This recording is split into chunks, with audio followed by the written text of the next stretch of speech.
আমিও যুদ্ধবিরোধী মানুষ। পৃথিবীতে যুদ্ধ হোক এটা আমরা কামনা করি না। যুদ্ধ প্রস্তুতি অনেক সময় যুদ্ধের দিকে নিয়ে যায়। কাজে যুদ্ধ প্রস্তুতি সম্বন্ধেও একটা ঘোরতর আপত্তি।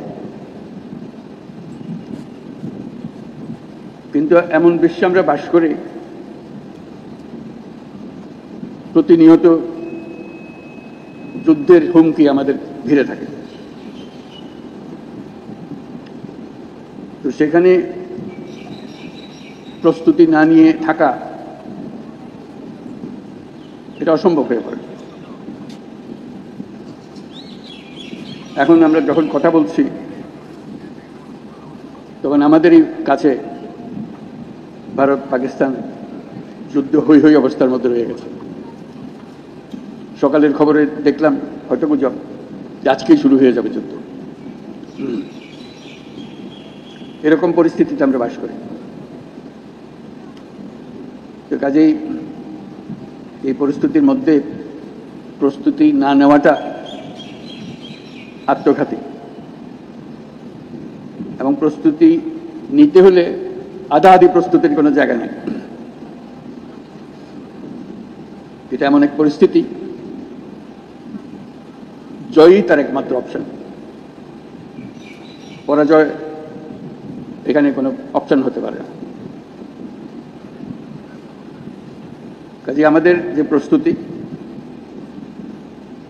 সেই প্রস্তুতি কত উচ্চ পর্যায়ে আমরা নিতে পারি সেটার চেষ্টা আমাদের থাকতেই হবে। কিন্তু আজকাল যুদ্ধ এত ব্যয়বহুল একটা ব্যাপার,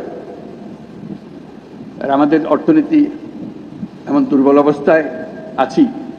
এমনিতেই বাংলাদেশ মজবুত অর্থনীতি হয়ে গড়ে উঠতে পারেনি, তার মধ্যে বিগত সরকারের যথেচ্ছাচারের কারণে যা ছিল তাও লুটপাট হয়ে গেছে। এই পরিস্থিতিতে আমাদের সামগ্রিক স্ট্র্যাটেজি ঠিক করতে হবে।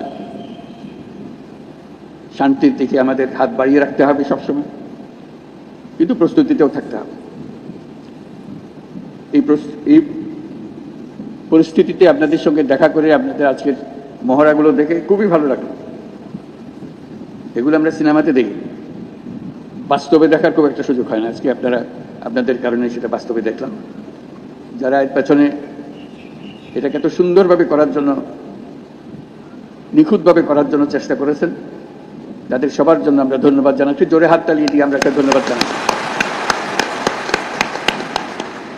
এতে আমাদের সাহস বাড়ে, শুধু যুদ্ধের সাহস না, এটা তো সাহস বটেই যে আমাদেরই ছেলে মেয়েরা এরকম দুর্দান্তভাবে প্রস্তুতি নিতে পারে, কঠিন সমস্যার মোকাবেলা করতে পারে। এটা দেখে বুক ভরে যায়।